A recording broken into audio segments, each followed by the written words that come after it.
The NAFTA Podcast. Sometimes it may be good, sometimes it may be shit.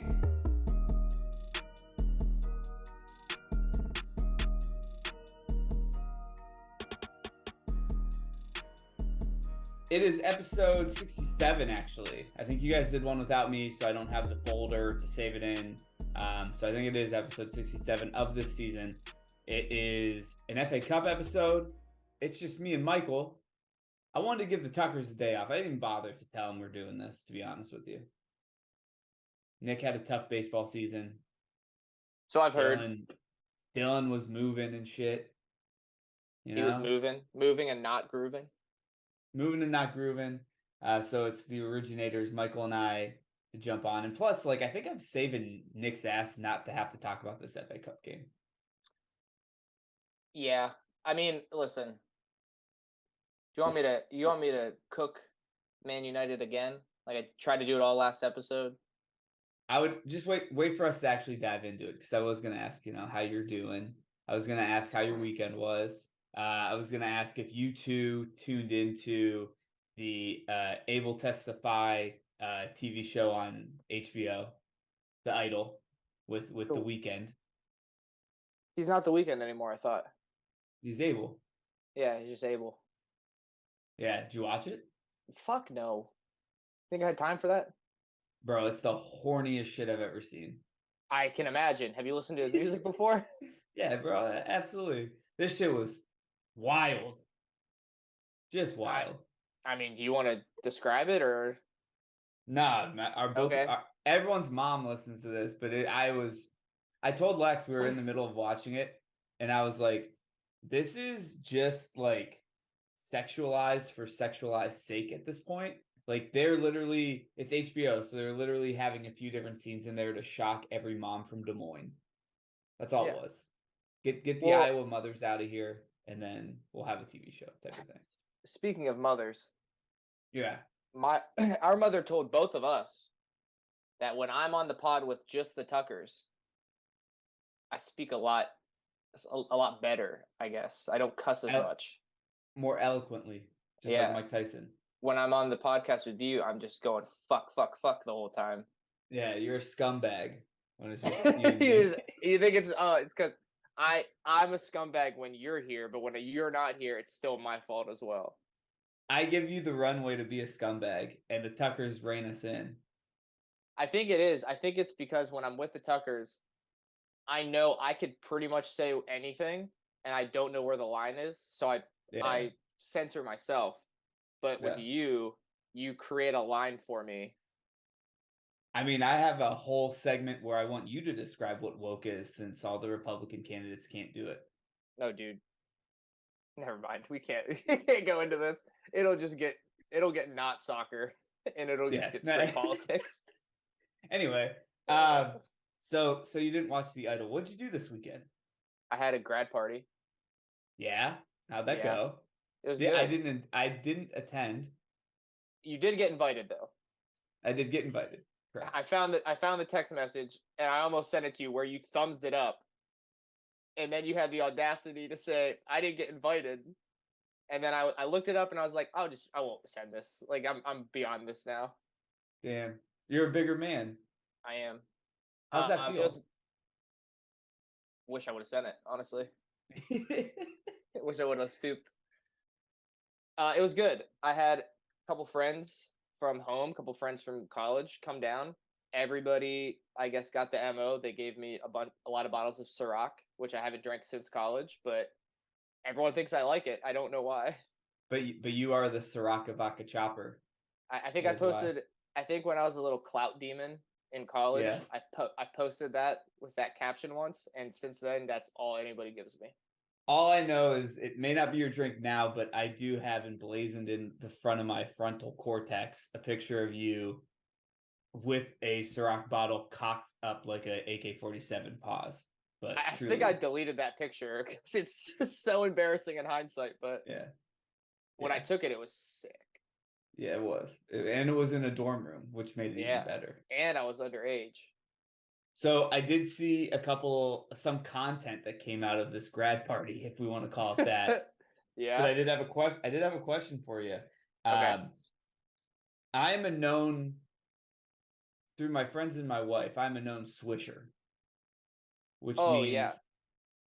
that when I drink something, I put that shit through my teeth back and forth a couple times and then down the gullet. Where I draw the line is a shot. I don't ever do that, and I saw you do that this weekend, and I Wait, have hold to on. question. Hold on. Are you saying I swished the shot? It looked like it. No. I take the shot straight, and then whatever I'm chasing with, I swish to get the shot residue out of my mouth. You're in the clear then. I thought you took the straight liquor and swished that shit, and I was like, brother. No. Oh God, no. But the thing is, the problem is where you might turn back the other way. Is I'm swishing Bud Light. Water. Okay, that was my point. Like Bud Light, Mick Ultra, I'm like, this shit is water. Like Yeah, it's not like I'm. I also don't hate the trans, so it's fine with me. Yeah, I love Bud Light. Yeah. Anyway, but yeah, everyone's like, you're swishing, and I stood my ground immediately. One, because I was pretty fucked up, but two, I was like, you're wrong. Like I'm 100% swishing this to get the shot out of my mouth. Yeah, no, I think if it's a light beer of any kind, you kind of have the freedom there. But Coors Light, Bud Light, Miller Light, like that's more water than anything else. I agree on any of those. The only one I will say I don't like Miller Lite. All light beer tastes exactly the same to me. Miller Lite, for some reason, I hate it. Yeah, I'm not a big Miller fan either. I lived in Denver, drank a lot of Coors there. Obviously, Bud Light is the light beer that's easiest to get. One of the things I found so interesting, especially now, for sure, 40% of the country won't buy it. More for me. You need 38%. One of the things I found so weird when I met Dylan, hung out with him a couple times, he's a big Mickey U fan, Mick Ultra. So I don't know the numbers on it specifically, but it is 95 calories. And as I've gotten older, and a bad weekend will just like calamity for the body for me. Like, it'll put me back weeks if I have a bad weekend. I'm starting to try to be a little more conscious of how many calories I'm consuming. I used to eat everything in sight when I drank. Now I have to like hold myself back. But I don't know, because I don't know how much a Bud Light. If the Bud Light is like 100 calories and the Mick Ultra is 95, I'm drinking the Bud Light. Like, you're crazy. Yeah. But I haven't done the math yet. I'm exactly like you. Bad weekend derails me. I've had a bad weekend every weekend for 23 years now. Since I've moved back here, I haven't had a good weekend. Welcome to Ohio. But no, I thought it was interesting because look, it may be a longevity game for Dylan. Maybe he's just like, I can drink 75 Mick Ultras and not be drunk. We'll have to see in Philly. It'll be interesting to see what everyone's tailgate preference is. Like what they want, what they request, what we're going to be drinking, that type of thing. You know, what shirts we're going to be wearing. What shirts we're going to be wearing. Look, speaking of bad weekends, Manchester United, man. Went into an FA Cup final. Already won the Carabao Cup this season. Ten Hag already with a trophy. They were looking for their second.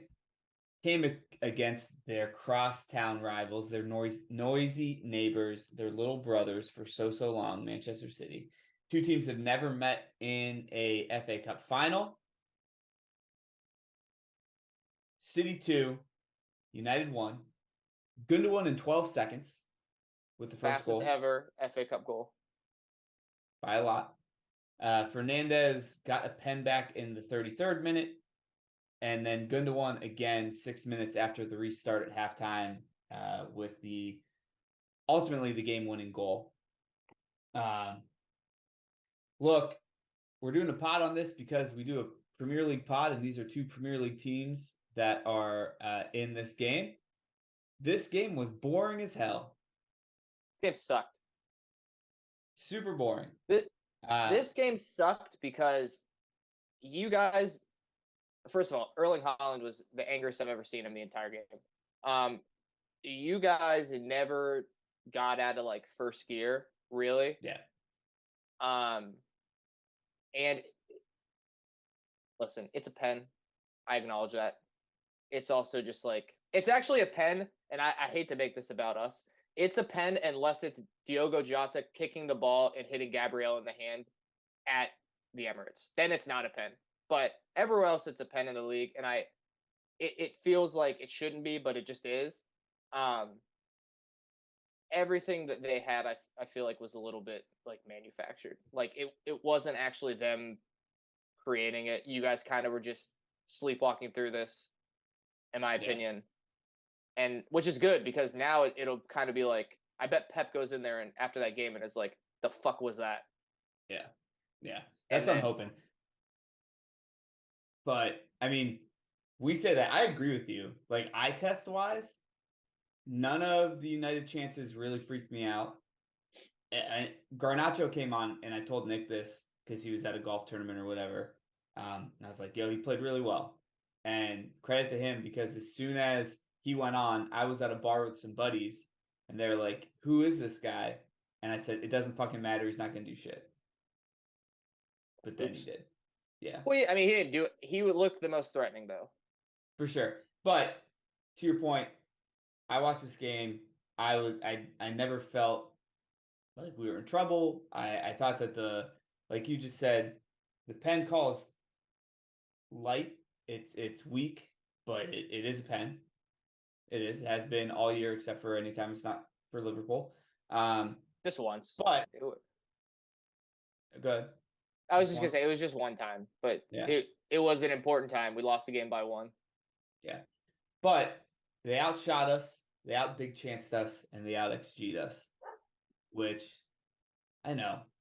They out XG'd you because they had a penalty. True. That's actually a very good point. Very, very good point. City, they did a double. Now they're just looking for the treble. So I have a question. Yeah. First off, I actually want to hear your thoughts on the quote from Ten Hag after the game, where he said that he thinks they're the only team, United, are the only team that could put up a fight against you guys. Not true. Brentford beat you twice. Exactly. I mean, they did beat you. We beat you. Yeah. Brentford beat you twice. I think Brighton could put up a fight. I think, weirdly enough, Arsenal can't. They just can't get over the hump and beat you guys. Mental there. Mentally. I don't know what it is. I just hate this, you haven't done anything. Like, you won the Carabao Cup. It's just shit we joke about every season we do this, is winning the Carabao Cup. Mm-hmm. And it only matters if you win it.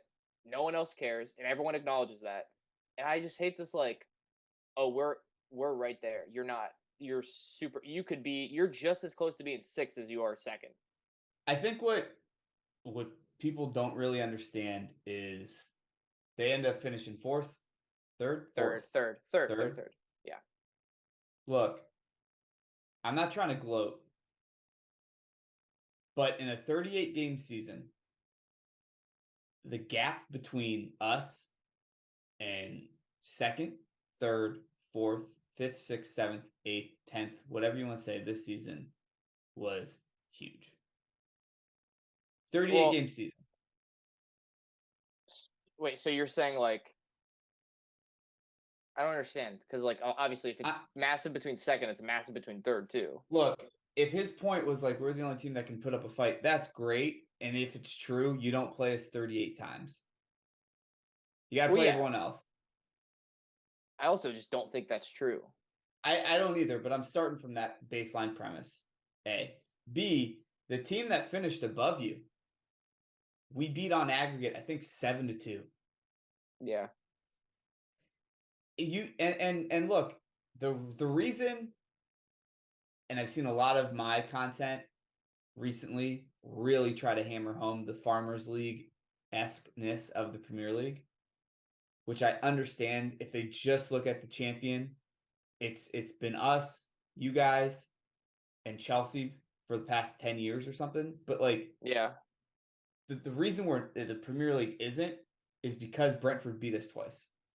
Also, that I can't remember who it was, but I think it was actually Carragher.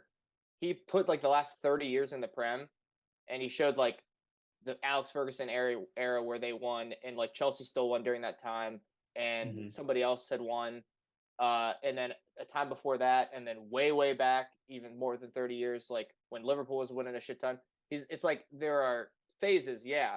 But if you look at like the Bundesliga, like sure Bayern have won 12 straight, but they also, when they lost before that, they had won like 8 straight or like 7 straight or something. Like it just always is Bayern. It's always PSG for the most part. That's recent though. Like the PSG one is recent. Yes, and like now the biggest Farmers League I think is French league, but I think the German league is not far off. Like, no. And then if you want to expand that, Spanish, it's 3 teams for a while. Now, if you expand out, I think the one that stays is the German one. Like the Bayern Munich's been good for however long. The thing is, sorry, go ahead. No, I was gonna say even in France, like there's teams in the second division that have won Ligue 1 right now. So okay, so here's the other thing too. While PSG, it's been a Farmers League PSG, right? Or a Bayern, right? This Bayern team this year was not good. No.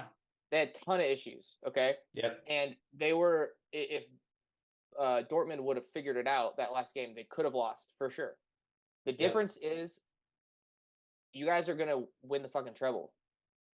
So how can it be a Farmers League if you're the best team in the world? Like, I understand you could have some team that's outrageously good and then everyone else is bad, but that's like not even true because like West Ham, who finished 13th, is in the Conference League final, and you had at least United won the Carabao Cup, so like you guys had to have lost that. You guys did win the FA Cup, but like PSG during this time where they've essentially been a Farmers League, they haven't won anything other than the French League. Yeah, they haven't even been there. Premier League teams have won the Champions League. We won the Champions League. Spurs was in the Champions League final with us. Like those teams are getting there. PSG with one final, got whacked by Bayern. Yeah, that was actually a good Bayern team. Yeah, but I agree. My point was going to be West Ham. Like Farmers League, our 13th place team is. I know we just made up this competition 3 years ago, but I love the Conference League, dude. I've also loved the content, and it's been more Europa League. But you've seen the ones where it's like, Big Shaq is saying who's in Liverpool's group, and it just sounds. He's doing the fucking sounds on the mic. It's pretty funny. Yeah. Well, this is my other thing too to make this kind of a joke, but also kind of like maybe a serious conversation. So United won the Carabao Cup. They were in the Europa League last year. They're going to be in the Champions League this year. If we go and win the Europa League next year, is that a better season than they had this year? One could argue. So I think we'd have to also have like an equal. We'd have to qualify for Champions League because I think that's a big one. So all things the same, Carabao Cup versus Europa. I know we've had this conversation about how we rate these trophies. Yeah. I think Europa is more important than the Carabao Cup. The only thing of the Carabao Cup is like, I guess you could play like City for it, which is probably better than anybody you play in the Europa League. Yeah, but I don't know. You had fucking Ortega in goal. True. That's the other thing that was hilariously wild. I think I'd rate the Europa League higher than the Carabao Cup. Obviously, I think the FA Cup and it become a little bit more similar. I think the FA Cup is more important than Europa. Yeah, for a Premier League team. If you ask West Ham if they'd rather be in the FA Cup final or Conference League final, I think resounding Declan Rice would be like, I'd want to win an FA Cup. So yeah, yes, but because I think you could translate it to like La Liga. Would you rather be like the Copa del Rey final or the Europa League? I think they're probably picking Copa del Rey. We don't know though. Don't ask Sevilla fans that. They're definitely picking the Europa League. Well, when Betis won the Copa del Rey last year. That shit was wild. And they haven't won a Europa League, at least that I've seen. So I don't know, but I know they went crazy for the Copa del Rey. I think you hit it on the head. I just didn't want to speak for all of Spain. Yeah. I think the Carabao Cup is, if you win it, it's great, whatever. But I still can't get the image out of my head with Ten Hag on the screen like this. And it just showed Carabao Cup check and then all 3 other trophies with a question mark. And it's just like, damn. Well, I think what has happened is you've moved the term moving the goalposts has happened in the opposite direction for United, where a Carabao Cup win this year is a touchdown. Like it is. I guess, yeah. I mean, here's the thing. It's United and Arsenal are like the same for me, because I think when Klopp came into Liverpool and you had that infamous starting 11 of like fucking Martin Skirtle, Nathaniel Klein, Mignolet goal, Lovren. When we finished 4th, we just got in. Skirtle. Oh God, I'm sorry to interrupt you, but I just totally forgot that was even a person. Brother, we had Colo Torre on the bench too. Colo. We had that team, and that was when we got Mane in the first year. We had Coutinho, we had Firmino, and the way we played, I understand why Liverpool fans were like super excited, even though we finished 4th and we had like some horrible fucking losses. Yeah. The thing was, I think we always knew we're not going to win the league this year. Like, it's just not going to happen. And I think the difference is, for Arsenal especially, like, they were winning the league the most anyone has ever won the league before. So I understand them getting a little bit like, our guys are the best ever. And you're just kind of like, all right, whatever. The thing with United is, like, they've had some fucking horrible ass games that should have brought them back down to earth, in my opinion. And there's still like this weird level of like, well, like, we're going to be like, we could win the league next year. And it's like, if I'm being honest, as a diehard Liverpool fan, if you're picking anybody but City to win the league again, you are an idiot. Like, you're dumb. You're wrong. Yeah. Yeah. You're just like numbers wise incorrect. Like, it's just a bad pick. You can make it. And I'll pick Liverpool again next year. But like, I'm already saying in my head, like, I'm taking those points off the board if it happens. I'm fine with it. Yeah. I do think the thing that's most frustrating, it's not frustrating. It's just like, man, you guys are showing your true colors and how far that you've fallen. When you win the league, and by all intents and purposes, you sign someone who broke a record. And I've seen so many things sent to me within this podcast and just on Instagram where it's like, Harry Kane's actually the better player. I'm like, all right, this is where you're at now. Like, this is where your win. You getting to say this is your win now. It's not the league. They are not going to get out of the group in the Champions League. Unless they make some signs. Yeah, they will. They will get out of the group. But it depends on who's in their group. Yeah, and it depends who they sign. I actually think if Harry Kane goes there, this is a different conversation, maybe. Well, no non-winner Harry Kane, but it's just like all you have is to make fun of Haaland for some reason. I don't really get it, and that's fine. I'll take the trophy. You guys can win these arguments. Jadon Sancho being a better winger or whatever the fuck it was. That's crazy. I love Jadon Sancho too. I hope. He's one guy that when I see him in a United uniform, I'm like, that doesn't look right on you. Yeah. Like Anthony, I'm like, that fits like perfectly. Yep. Sancho, I'm kind of like, I don't get it.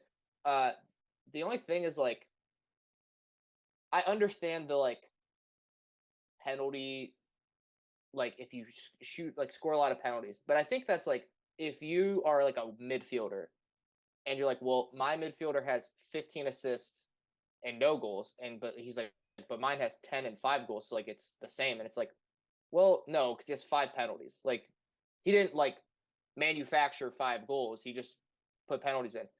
Dude, a striker's job is to score goals. If we're gonna rip somebody for missing penalties or not having it when they go up there, or applaud like Ivan Toney for being an incredible penalty taker, we can't like discount people for scoring penalties then. That doesn't make any sense to me. Like, you could say, okay, Harry Kane has more non-penalty goals. Okay, Erling Haaland still has more goals than him. So I don't care. You know what you need to win games? Goals. Goals. A better stat you should say is that Harry Kane has scored the most single goals in he scored in the most games in a Premier League season. That will show you consistency, perhaps. And you could say Haaland is maybe more inconsistent because he gets a lot of his goals in one game and not a lot in other games. That's a good argument you should make. You should stop making bad arguments. Bad arguments are dumb and they don't help your point at all. Good arguments help your point. True. I just think, like, for me, when my team loses, when my team doesn't succeed to where I want them to be, this might be the Midwest in me, kind of disappear for a little bit. I go off the grid. Yeah. And like, this is by no means a shot at.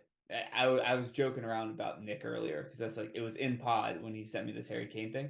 This is not Nick, but just the voice of Arsenal and Man United fans online right now has never been louder. They didn't win it. Like, they didn't win anything. But that's what I'm saying. Like, when City lost to Liverpool that season, I kind of wanted to like disconnect. I don't know. Yeah, brother. When there was a moment where we had 2 trophies. We were first in the league with less than 100 minutes, less than 45 minutes to go in a game. And then we had another final. We could have done something that no other team has ever done. And when we didn't end up winning the Prem and then we lost the Champions League, I sat there and I was like, fuck, like, I don't want to see any Liverpool shit for like a while. And like, in all intents and purposes, we had like, no one's played more games than us in a season. Yeah. Like, we put it all on the line. I should be real happy. And I was super pumped for them. They didn't get over the line. It happens. But like, I was never like, oh dude, but like, if we did though, can you imagine? It's like, no, we fucking lost. Or like, you weren't finding this obscure center mid stat that would make it seem that like James Milner's actually the 4th best center mid in the Premier League. Don't talk about Millie, dude. That's a tough subject right now. Yeah. I always liken it to like when back in the day when Ohio State would lose, just wouldn't watch ESPN for 3 weeks. Oh yeah. That didn't even want to. I just wanted to pretend it wasn't real. That's actually worse though, because the season's actually over. Yeah, that's true. Like you could lose 5th week to Spurs. You have like basically every beginning of Premier League season, and you still win the league. If we lose to Indiana, the season's over. The season's over. Yeah, there's no way. So bad. Speaking of the season not being over for a team that normally the season would be over, West Ham. Yes, yeah. Thank you. I thought you were going to say your team. No, West Ham. Europa Conference League final against your Italian boys, Fiorentina. Yep. Fiorentina didn't have any type of crazy domestic season either, and we know that West Ham had its struggles as well. Fiorentina had a good year. Last year they were fighting relegation a little bit. Yeah, so but it wasn't anything crazy. I believe you might correct me if I'm wrong. Both these teams need to win to go into Europe next year. I know West Ham does, but Fiorentina does too, right? Fiorentina for sure. And that's what actually made the Europa League final very interesting. Was like Sevilla couldn't get in to Europe if they didn't win it, and we knew that like Roma couldn't get into the Champions League. Like Sevilla wasn't going to be in Europe at all, but Roma wasn't going to be in the Champions League unless they won. Yeah, so Sevilla went from literally not being in any Europe football to being in the Champions League, and Roma was already in Europa League and could have elevated, but instead Sevilla won. So like, just pretty interesting, like how fucking for no reason Sevilla is good in that competition. 10 weeks ago as well, I was on this podcast, and I think I was telling people, I was like, yo, they might get relegated. They look terrible. They look real bad. They did look terrible. But let's talk about this one. West Ham Fiorentina. Obviously, I do think that there's a bit of a delta in the Italian league and the Premier League. The Italian league did show up the most, though, in these European competitions, going to all 3 finals. England in 2. We just mentioned Sevilla is the one Spanish team. But who do you got in this? Who are you hoping wins? I know that you are actually like a pseudo Fiorentina fan, a la FIFA. Mo Salah played there. Mo Salah played there, yes. Michael Richards played there. Giuseppe Rossi played there. True. Batagol. Batista. Oh, Bautista. Yeah. I have a Bautista jersey, actually. Yeah. It's fake as fuck, but I do have one. Also, there's a lot of good players on Fiorentina that I think are going to get moves too. Like Amrabat, the Moroccan guy, center mid. Yeah. Kwame, Ikone, Igor, the center back, I think is pretty good. And then also there's what's his name? There's another one. Milenkovic, I think is maybe his name. I might have mixed him up with somebody. And Nico Gonzalez also, who's been crazy in the Europe Conference League. They're like weirdly, they've been behind in a bunch of these games and just came back and fucking won. So like weirdly there's that aspect of just being winners, which is like they haven't really won anything in a long time, but they're kind of acting like it. This is really a win-win for me because I would love if Fiorentina won. I'd also love if West Ham won and got in it. Yeah. So this one I'm going to root for Fiorentina. That's my squad. Yeah. And they're also like, there's not a lot of purple teams. Kind of like it. Kind of love the purple. Very true. Shout out to Mount Union. Yeah, not a lot of, I guess, whatever the fuck West Ham's colors are, but. Yeah. Luka Jovic also still on Fiorentina. Yeah. My man went to Real Madrid for half a season, and they were like, "You're out, brother. See you later." Yeah. I'm a big coefficients guy.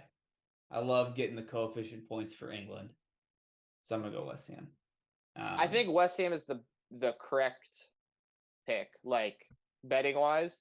But yeah, I'm definitely throwing some money on Viola for sure.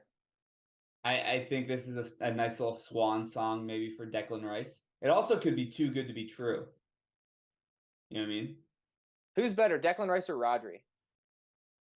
I hate this argument. I saw a TikTok about it, and Mikel Antonio was saying Declan Rice 100%. His teammate. His teammate. Yeah. But I also think weirdly in soccer, they're kind of like honest about it.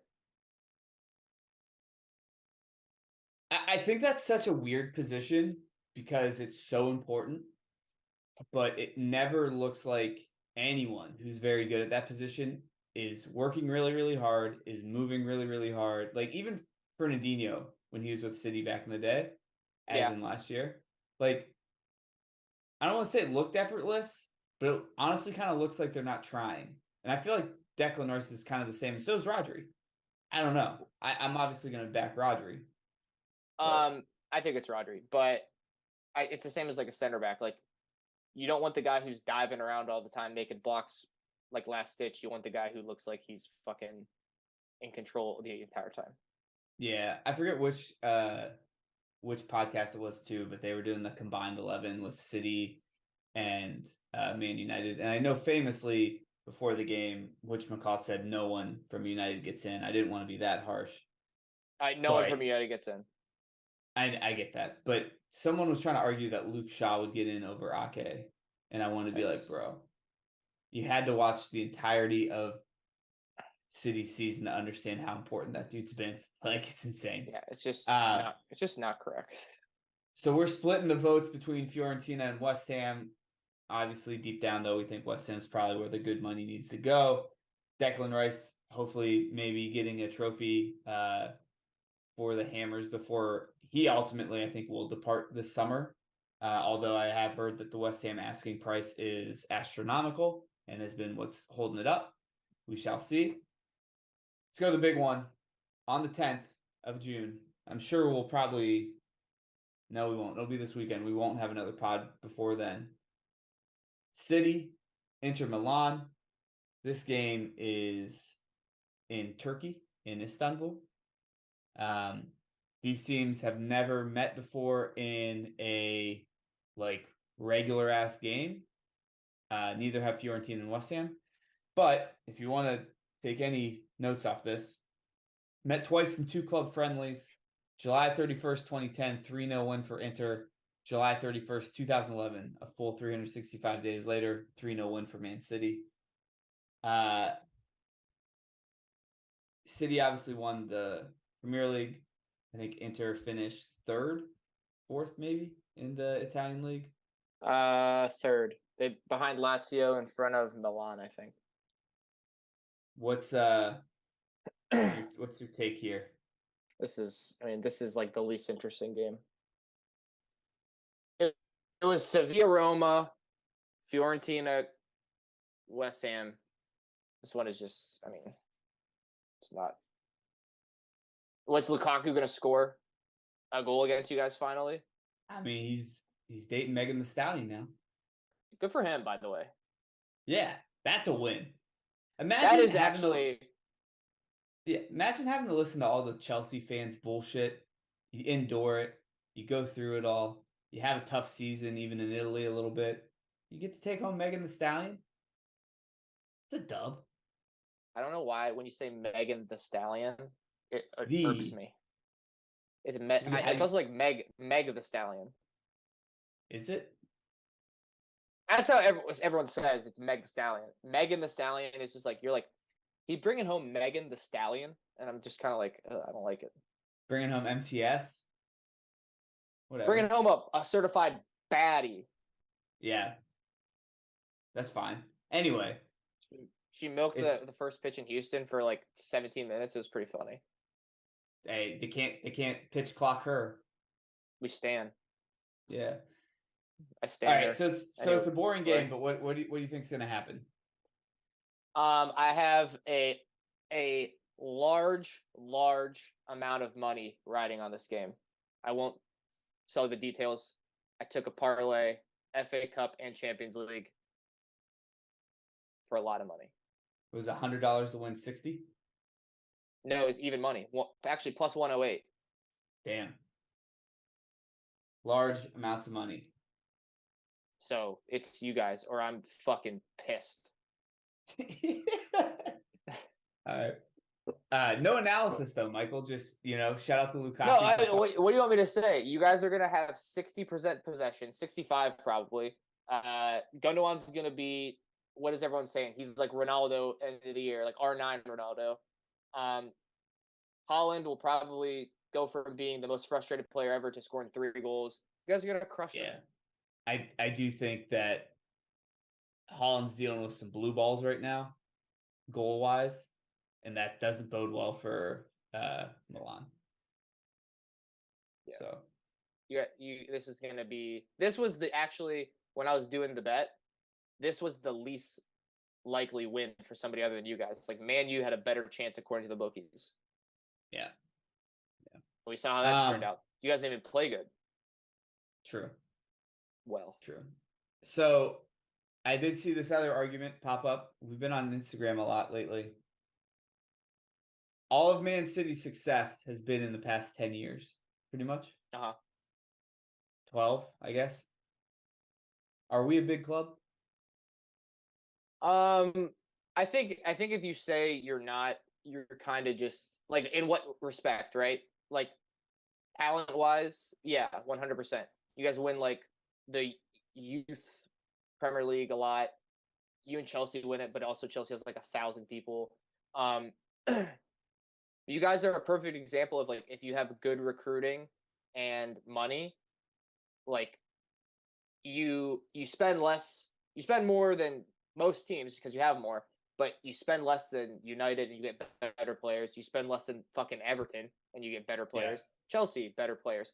Like, if it was just the money, you would see probably a lot more guys just fail than you do there. And I think you guys are like the perfect amount of ruthless. Like, I'm Eric Laporte. He's not good enough. He's not going to play. See you later. Yeah.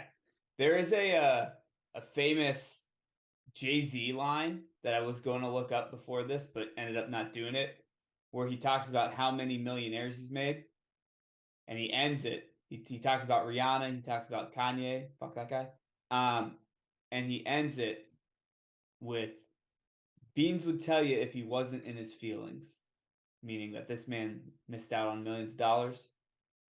This is my personal letter to João Cancelo. All you had to do is shut the fuck up. You know what I mean? All right, Laura Ingram. I didn't say shut up and dribble. What is he going to do? What's he going to do? Shut up and what, John? Hey, he's going to clear the ball. Make some passes. Just play? Is that what you're going to say? Yeah, but if you'd have... argument. One can make... But if he would have done it, he'd have been a FA Cup champion, a Premier League champion, and hopefully... He still is, isn't he? He's on Man City. Yeah, they should not give him that. Oh, come on, fucker. I'm all about player empowerment to a point. You don't want to what? You don't want to douse the marketplace with trophies? Like, you're trying to keep them close? Anyway, not to get derailed. I do think that the argument is really skewed and based off of old money versus new money. The old money teams do not want to think of Man City as a big team. And that's honestly like... Who are they? Like old money as in... Like United, honestly. I think it's just United. I don't know if I consider Liverpool money. I think Chelsea's new money. Chelsea's definitely new money. It's probably Arsenal and United is who I'm thinking of. That's probably the argument. And I don't even think Arsenal's money either. Well, they are, but they just don't spend it. But we also have money. We just don't spend it either. True. I was just trying to be... We're like dead ass cheap though. For real. The other thing I saw, and then we'll end it kind of on this, is people are discounting this treble because of the number of youth products we have on the team. What do you mean? Because it's just Foden and it's just Rico Lewis. And they're saying that the Man United one was better because the class of 92 was all on that team, which is... Who fucking cares? Old people, dude. Man United. What are you a racist team that you think only dudes that like played in England and grew up in Manchester should be allowed to be on your fucking team? That's dumb as hell. Listen, it's been like 20 years or whatever. I'm just reporting Instagram back to you. Listen, we have to have this conversation, and it should honestly be going the other way. You have to understand that not everything you read online matters or is important. No, I don't think it matters. You see one person write something, that's like 2% of the world thinks that. Those people don't matter. Look, we don't have to have this conversation, but we do have a podcast, and it would behoove us to maybe get some clicks here and there to talk about other people's clicky things. I'll never sell out like that. Yeah, okay. If Halliburton wanted to buy Liverpool and inject like gob-stopping amounts of money, what would you do? Who's Halliburton? Dick Cheney's company. Oh no. Where would you go? I don't know. I don't know. I would start a GoFundMe. Find me a team. Come on, guys, let's fund the team. Would you? Like, we need 150 million for this fucking transfer window, just in transfer fees. You guys got us? I'd be like, yeah, everyone give $20. You Bernie Sanders the transfer window. Everybody, we need $150,000. I'm coming to you again for another transfer fee. Oh wait, sorry, $150 million, not thousands. Yeah. Bernie never talked about millions like that, only thousands. No. All right. I figured I'd bring some of them up and see what your reactions were, but they were pretty spot on for what I expected. That's the GOAT. Yeah. Michael, you talked about your bets. You got any other ones? I just tried to look up the Fiorentina game. DraftKings doesn't have it, so Damn. I was gonna put one on there. I'm starting to get in. The MLS season has not just started, but it's still early enough. Yeah. Gonna get to some crew games. Gonna become a crew ultra. Gonna get into it a little bit. Might have some bets for you. There you go. Not now though. Later. Okay. What's the Union are the son of Ben? If you're a ultra for the crew, you're a son of Jimmy Haslam, the owner. I guess, yeah. That joke would have landed another podcast, I bet. Hey, you know what's really weird? What up? Why is it's crazy. LAFC is played 12 games, 7-4-1, and then you have the Sounders that played 17. How is there this much of a difference between? LAFC was in the Champions League. Oh, they're playing the Mexican teams. That's right. Yeah, but I think that ended last night. Actually, I think perhaps you're right. This is great podcasting. Us looking at our phone in real time. There's 29 teams in the MLS. About to be 30. Holy fuck! Every sports league in the United States has 30 teams. Yeah, but it wasn't like this when I was younger. Hey. Damn. These teams need to get relegated. It's fucking woke MLS. I hate it. Cincinnati 12-3-1. Fuck them. Yeah. That's your big rival. You gotta learn. All right. There's no joke today. I don't have a joke. Michael, you got a joke? Nope. See you guys.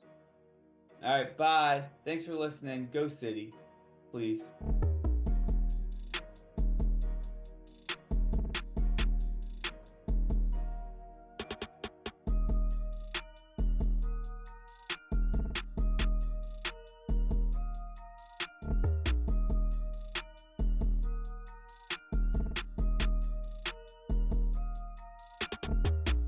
The NAFTA podcast.